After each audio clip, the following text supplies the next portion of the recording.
আজ আমি বানাচ্ছি মাছের মাথা দিয়ে পালং শাক তরকারি। প্রথমে আমি শাকটাকে ভালো করে কেটে ধুয়ে নিয়েছি। এবার কড়াইতে জল আর নুন দিয়ে শাকটা ভালো করে ভাপিয়ে নেব।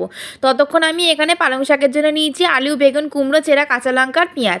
এদিকে শাকটা ভাপানো হয়েছে, এবার আমি এটা তুলে নেব। এবার কড়াইতে তেল গরম করে তেজপাতা, পাঁচফোড়ন, শুকনো লঙ্কা ফোড়ন দিয়ে তাতে কেটে রাখা সবজিগুলো নুন আর হলুদ দিয়ে খুব ভালো করে ভেজে নেব। সবজিগুলো আমার খুব ভালো করে ভাজা হয়ে গেছে। এবার আমি এতে দিয়ে দেবো আদা জিরে বাটা, ধনে গুঁড়ো, সামান্য একটু হলুদ গুঁড়ো আর ভাপানো শাকটা। এবার মশলার সাথে সব কিছু খুব ভালো করে মিশিয়ে নেব। আমি কিন্তু এতে শুকনো লঙ্কার গুঁড়ো ব্যবহার করিনি, তোমরা চাইলে করতে পারো। এবার আমি এতে দিয়ে দেবো ভেজে রাখা মাছের মাথা আর সামান্য একটু জল বা সামান্য একটু চিনি দিয়ে সবজিগুলো খুব ভালো করে সেদ্ধ হতে দেবো। দেখো খানিকক্ষণ পর আমাদের জলটাও কিন্তু খুব ভালো করে শুকিয়ে গেছে আর আমাদের সব সবজিগুলোও সেদ্ধ হয়ে গেছে। এবার আমরা এটাকে নামিয়ে নেব।